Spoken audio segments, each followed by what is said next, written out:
वो भुलाएं तो क्या तमाशा हो, हम न जाएं तो क्या तमाशा हो। ये किनारों से खेलने वाले डूब जाएं तो क्या तमाशा हो। बंदा परवर जो हम पे गुजरी है, हम सुनाएं तो क्या तमाशा हो। और वक्त की चंद सातें सागर लौट आएं तो क्या तमाशा हो। बिस्मिल्लाहिर्रहमानिर्रहीम। Welcome to all of you in our class.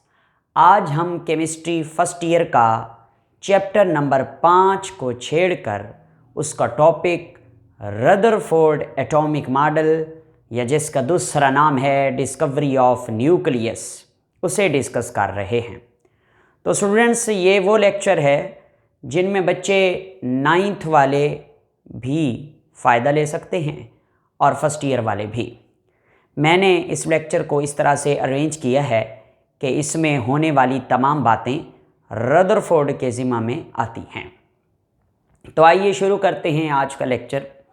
मैं उम्मीद करता हूं कि आप खुश होंगे, खैरियत से होंगे और अपना और अपनी किताबों का ख्याल रखते होंगे और अपने आप से और अपनी किताबों से और अपने मकसद से मोहब्बत करते रहे होंगे। तो आइए शुरू करते हैं आज का टॉपिक। जनाबे वाला, हमारे टॉपिक का नाम है रदरफोर्ड एटॉमिक मॉडल और इस टॉपिक का दूसरा नाम होता है डिस्कवरी ऑफ न्यूक्लियस। आओ तो मैं मज़े की बात बताऊं, इस टॉपिक का एक और नाम भी है। सर आप उसको नाम देंगे? जी बिल्कुल दूंगा। बेसिकली एक साइंटिस्ट जो 1911 में आता है, ब्रिटिश साइंटिस्ट है, जर्मनी में रहता था। इस बंदे को फादर ऑफ न्यूक्लियर केमिस्ट्री का एजाज़ हासिल है। उसकी वजह क्या है कि लॉर्ड रदरफोर्ड ने फर्स्ट टाइम एटम को स्प्लिट किया था। इस बंदे को 1908 में नोबेल प्राइज़ से भी नवाजा गया। आइए पढ़ते हैं इसने जो एक्सपेरिमेंट किया वो क्या है। बेसिकली इसने जो एक्सपेरिमेंट किया उसका नाम है alpha scattering experiment. Alpha scattering experiment. Sir इसका क्या मतलब है? मैं पूरी बात आपको समझाने की कोशिश करता हूँ। देखिए, मेरे पास गोल्ड का एक पेपर है और पेपर को फॉइल का नाम दिया जाता है। उस गोल्ड के पेपर की जो मोटाई है वो है 0.404 सेंटीमीटर थिक, उसकी मोटाई है पेपर की। अब पेपर होता किस तरह से है आप लोग जानते हैं। देखें, ये पेपर है, ये 9th क्लास की बुक का एक पेज है, ये पेपर है। बेसिकली पेपर इस तरह रखा, उसने इस तरह रखा। अब जो भी उसने इस पेपर में से गुजारा तो वो इस तरह गया, मगर मैं आपको इस तरह बना के तो नहीं दिखा सकता, इसलिए हमने उसको इस तरह बनाया है। तो देखिएगा, बात को शुरू करते हैं। गोल्ड फॉइल लिया, उसकी मोटाई ये थी और ये आपके सामने गोल्ड फॉइल है। मैं आपकी आसानी के लिए एक चीज़ आपको बताता हूँ कि इसमें ये जो आपको ब्लू कलर के गोल दायरे नज़र आ रहे हैं, ये उस गोल्ड की फॉइल के अंदर मौजूद एटम हैं। ओके, अब उसने क्या किया, उसने लेड का एक चैम्बर लिया। ये ब्लैक कलर का जो डब्बा आपको लंबा नज़र आ रहा है, ये लेड का बना हुआ एक चैम्बर है। इस चैम्बर के अंदर कोई ना कोई रेडियो एक्टिव मटेरियल है। सर जी कौन सा रेडियो एक्टिव मटेरियल? वही जो मैडम क्यूरी ने इजाद किए थे, या पोलोनियम या फिर रेडियम। ये ऐसे मटेरियल हैं जिनमें से हर वक्त कोई ना कोई शुआएं निकलती रहती हैं। अगर मैं कहूँ कि इस बॉक्स में लेड के चैम्बर में पोलोनियम है या रेडियम है, तो इस लेड के चैम्बर की ये जो फ्रंट साइड है इस तरफ वाली, उसमें छोटे छोटे पिन होल हैं, छोटे छोटे सुराख हैं। क्या होता है कि इन सुराखों में से निकलते हैं अल्फ़ा पार्टिकल्स। ये शुआएं हैं, ये रेज़ हैं, जिनको मैं अल्फ़ा पार्टिकल्स का नाम दे रहा हूँ। अल्फ़ा पार्टिकल्स क्या होते हैं, शायद मैं आपको पिछले लेक्चर्स में बता चुका हूँ कि न्यूक्लियस ऑफ हीलियम को अल्फ़ा पार्टिकल कहते हैं। जब हीलियम के एटम में से आखिरी शेल से 2 इलेक्ट्रॉन निकल जाते हैं तो पीछे उसका न्यूक्लियस बचता है, जिसके ऊपर पॉजिटिव चार्ज होता है, और उस पॉजिटिव चार्ज वाले न्यूक्लियस को नाम दिया जाता है अल्फ़ा पार्टिकल का। तो पोलोनियम और रेडियम में से निकलने लगे हैं कौन? Alpha particles. इन अल्फा पार्टिकल्स की जो स्पीड है वो बहुत तेज़ होती है और इसलिए इनको हाई स्पीड अल्फा पार्टिकल भी कहा जाता है। और अब हम क्या कर रहे हैं? गोल्ड फॉइल में से इन अल्फा पार्टिकल को गुजार रहे हैं। ये काम हमने नहीं किया, ये काम बेसिकली किसने किया? ये काम किया रदरफोर्ड ने। देखें, ये एक अल्फा पार्टिकल की रे इधर से गुज़र गई गोल्ड के फॉइल में से। हमें कैसे पता चलेगा कि ये गुज़र गई है? हमने इस पेपर के इस तरफ एक स्क्रीन लगाई हुई है जिसे फोटोग्राफिक प्लेट भी कहते हैं और इस स्क्रीन के ऊपर हम जिंक सल्फाइड एक कंपाउंड है इसकी हम कोटिंग कर देते हैं। ये यूँ समझें ये हमारा डिटेक्टर है, ये हमें बताएगा कि कोई रे, कोई शुआएं, कोई अल्फ़ा पार्टिकल इस पेपर को क्रॉस करके आई हैं या नहीं। कैसे बताएगा? जब शुआएं इसके ऊपर पड़ेंगी तो ये कलर प्रोड्यूस करेगा, ये ग्लो पैदा करेगा, यू कैन से दैट ये फ्लोरिसेंस पैदा करेगा। यानी जहाँ पर कोई शुआएं आकर टकराएगी वहाँ पर ये क्या पैदा करेगा? ग्लो पैदा करेगा और आपको पता चलेगा कि कोई शुआएं आई है, कोई पार्टिकल आया है या नहीं। ये देखो, ये आ रहा है दूसरा पार्टिकल, ये इधर सेंटर में एक गोल सर्कल पॉजिटिव चार्ज वाला पार्टिकल है, ये इससे टकराकर बिल्कुल पीछे वापस आ जाता है। मैं थोड़ा सा ना सेट कर देता हूँ बिल्कुल वापस पीछे। इसको कहते हैं बैक बाउंस। क्या लफ्ज़ यूज़ करते हैं? Back, back, back bounced, BOUNCED, back bounced यानी बिल्कुल पीछे वापस मुड़कर आना। इस पार्टिकल को गुजारा तो ये गुजर गया क्योंकि इधर ग्लो हुआ, हमें पता चला कि आ गया है। इस पार्टिकल को गुजारा, ये पार्टिकल भी गुजर गया इसमें से। कैसे पता चला? इस जगह पे ग्लो हुआ, इस पार्टिकल को गुजारा तो ये टकराया और टकराने के बाद पीछे आ गया। किससे टकराया? समझा दूंगा, सेंटर से टकरा रहा है। ये पार्टिकल इधर से गुजर रहा है क्योंकि इसने ग्लो पैदा किया है। ये वाला पार्टिकल भी इधर से गुजर रहा है क्योंकि इसने आकर ग्लो पैदा किया है। ये वाला पार्टिकल को देखें, ये मुड़ रहा है, ये मुड़ रहा है। और इसको देखें अगर आप इस पार्टिकल को, तो ये गुज़र रहा है और इधर आ गया है। तो ये क्या था?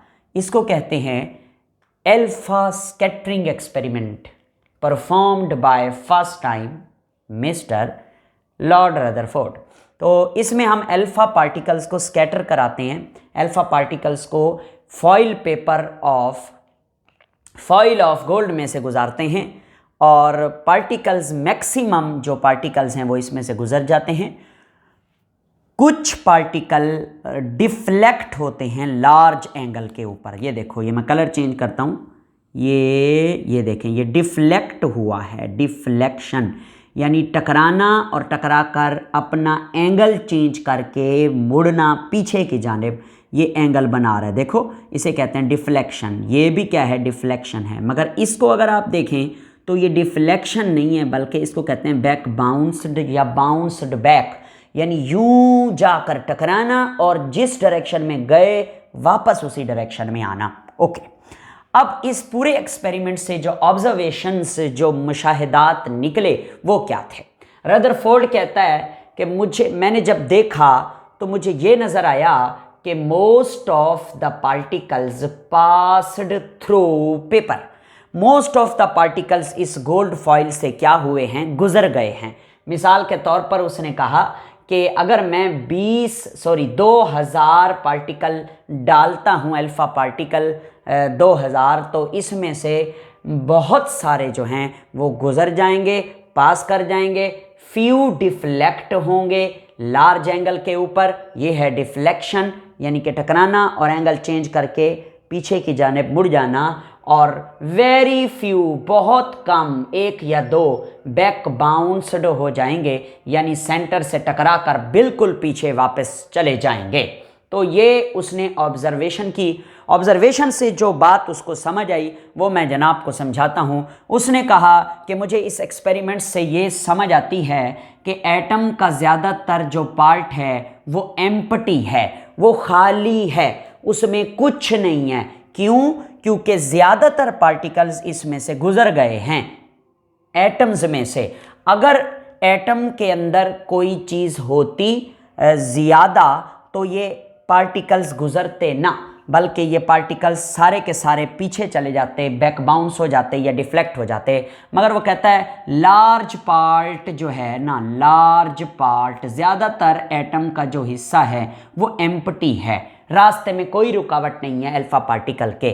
फिर उसने क्या कहा, उसने कहा ये जो चंद एक बैक बाउंस हो रहे हैं या डिफ्लेक्ट हो रहे हैं, ये हमें ये बताते हैं कि हर एटम के सेंटर में एक पॉजिटिव चार्ज रखने वाला कोई मटेरियल है, पॉजिटिव चार्ज रखने वाली कोई चीज़ है, कोई मैस है जिसके ऊपर पॉजिटिव चार्ज है।